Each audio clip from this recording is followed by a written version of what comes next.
مشاهدينا الأفاضل، طابت أوقاتكم من نشرة أخبار الفضاء الإريترية لهذه الفترة، يصحبكم فيها محمود عبد الله بكفاح، والتي نستهلها بأهم وأبرز العناوين. وزارة الزراعة عقدت اجتماعات لمناقشة التقدم المحرز في الربع الأول من عام 2024. شرع التعليم الأوسط ينظم ندوة حول مادة الرياضيات.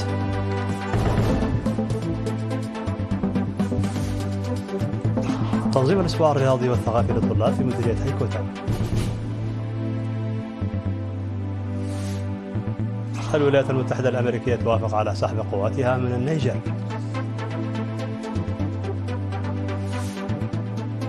كوريا الشمالية تختبر رأسا حربيا كبيرا جدا.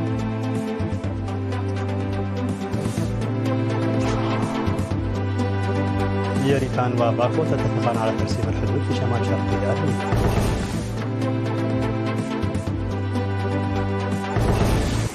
مرحبا بكم من العناوين إلى التفاصيل.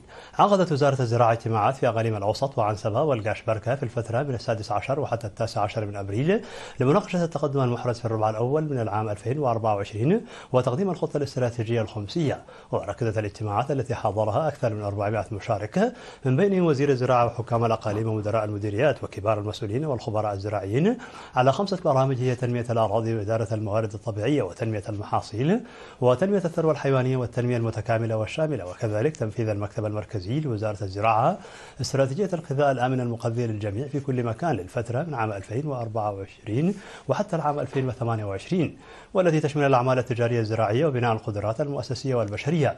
وعرضت الأقاليم برامجها وخططها المنفذة في الربع الأول من عام 2024. وقد ركزت التقارير المقدمة على نشر الخبرات على مستوى القرى والضواحي والحفاظ على التربة والمياه وبناء السدود الصغيرة وتنمية الخضروات والفواكه وصحة الحيوان والمحاصيل والحجر الزراعي، وأنشطت توليد الدخل الزراعي والبحث والتجريب ومكافحة الجراد الشجري. ناقش المشاركون المعالجة الكاملة لمصاغة المياه في الوقت المناسب وتعزيز الممارسات الزراعية القائمة على المغذيات وتطوير وجمع بذور الحشائش المختارة وتشجيع استخدام السماد السائل والسماد المصنوع من النفايات المنزلية وفحص المزارعين لنوعية محتوى تربتهم، فضلا عن توسيع مدارس المزارعين وتعزيز مراقبة الجراد الشجري والسيطرة عليه، بالإضافة إلى الدراسة الجادة والسيطرة على الأعشاب الضارة وإدخال أساليب تطوير الري بالطاقة الشمسية والسيطرة الجادة على المبيدات الحشرية المستوردة بشكل غير قانوني، وإلى الاهتمام الخاص بإصلاح وبناء قنوات تحويل السيول والقيام بالتنظيف المبكر للبذور ومقترحات مهمة أخرى. من جهتهم أكد حكام أقاليم الأوسط وعنسبة والقاش بركة أهمية الإدارة الفاعلة واستخدام الأراضي الزراعية، كما أكد الخبراء الزراعيون بشكل عام والشباب بشكل خاص على العمل بجدية على توليد الدخل، وقدموا توصيات مهمة مثل جعل البرامج واضحة وقابلة للقياس بالأرقام والضغط من أجل الحفاظ على التربة والمياه بوتيرة أعلى. وقال وزير الزراعة السيد رفين برهي أنه يجري اتخاذ مبادرات واسعة النطاق لتعزيز الإنتاج وتوليد الدخل من خلال المزارعين المثاليين والتنمية الزراعية المتكاملة في القرى وتنفيذ برامج الزراعة الأسرية شبه المتكاملة والمزارعة التجارية الصغيرة والمتوسطة والدفع بهذه البرامج لتحقيق الهدف المنشود.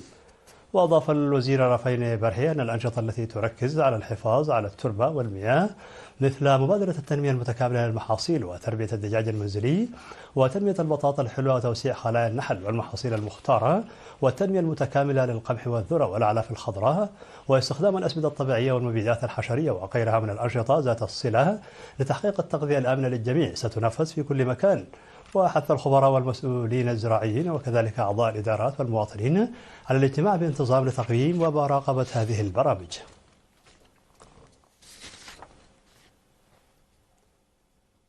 قالت وزارة الصحة أنه سيتم تطعيم أكثر من 520 ألف طفل ضد مرض الدرن والحصبة الألمانية وتوزيع فيتامين A في جميع أنحاء البلاد.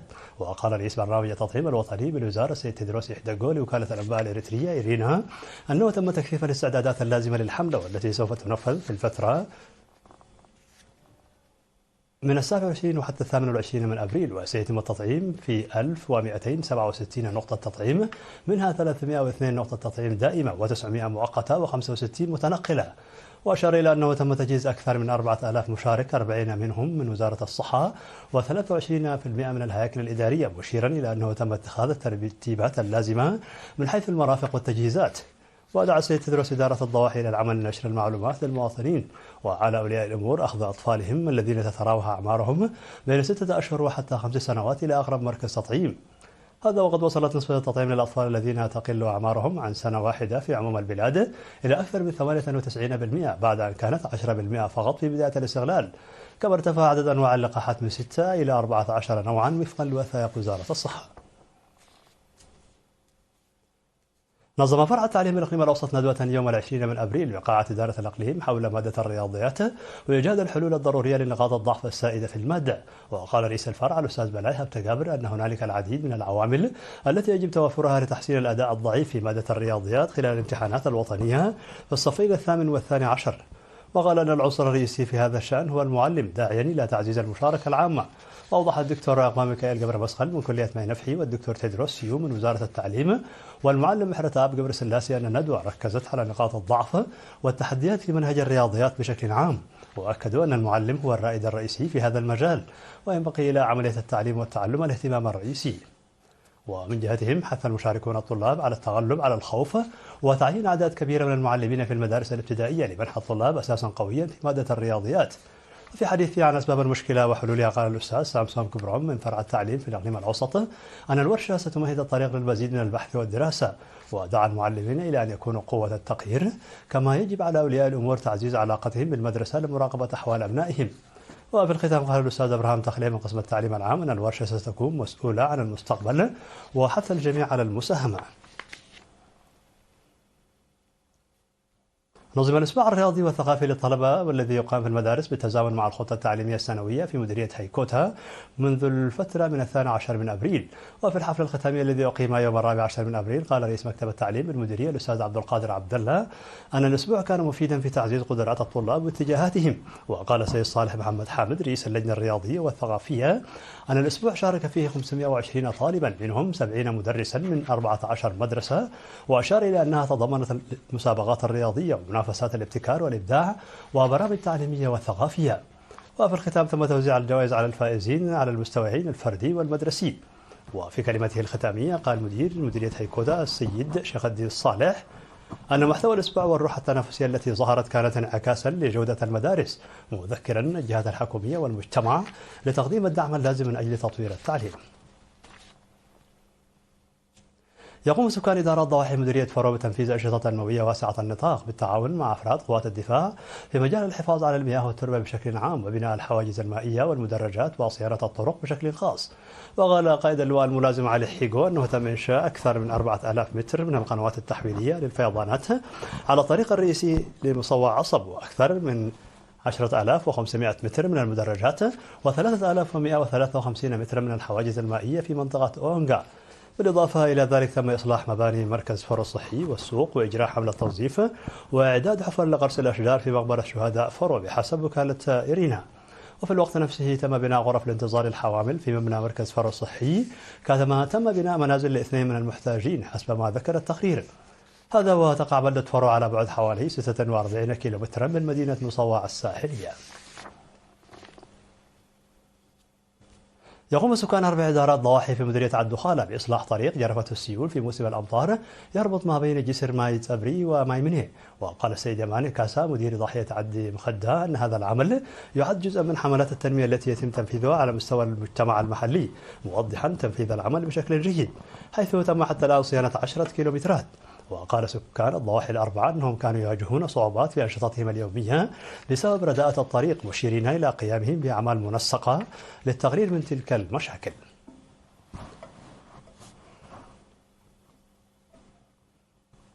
مشاهدينا الأفاضل، كانت هذه الأخبار الداخلية. فاصل قصير ونوافيكم بالأخبار العالمية، فابقوا معنا.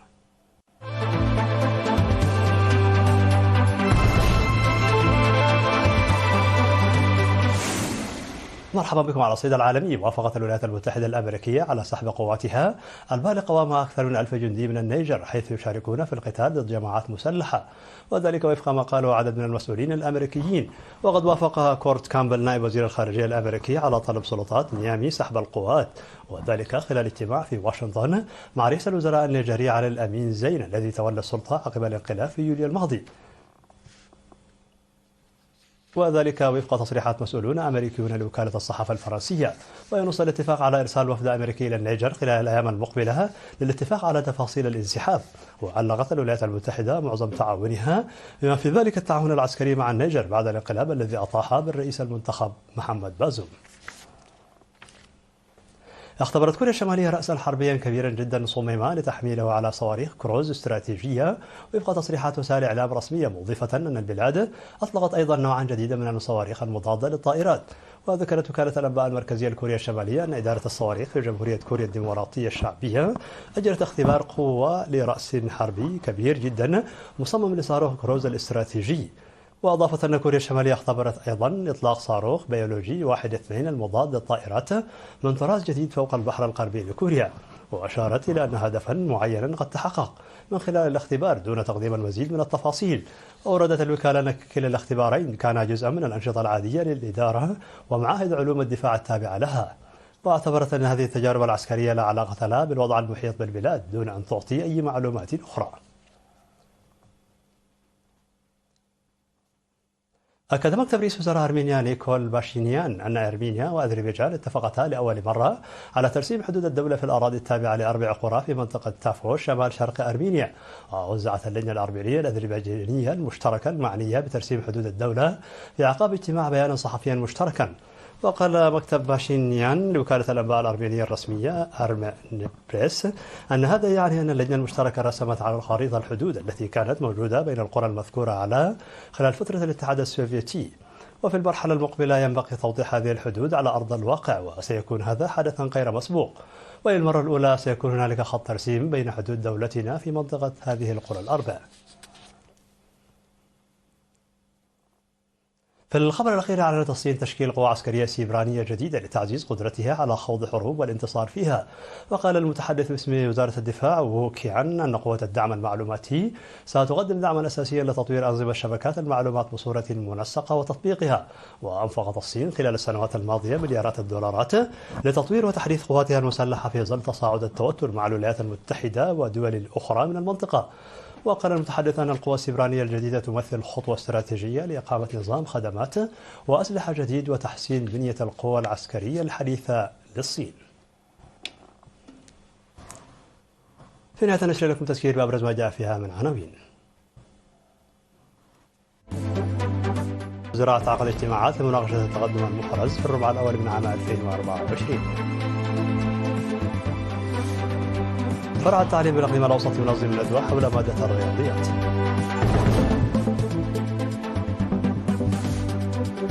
تنظيم الأسبوع الرياضي والثقافي للطلاب في مديرية هيكوتا. الولايات المتحدة الأمريكية توافق على سحب قواتها من النيجر.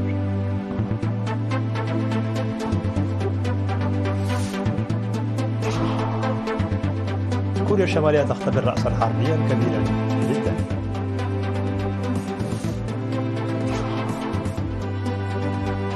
يريفان وباكو تتفقان على ترسيم الحدود في شمال شرق أرمينيا.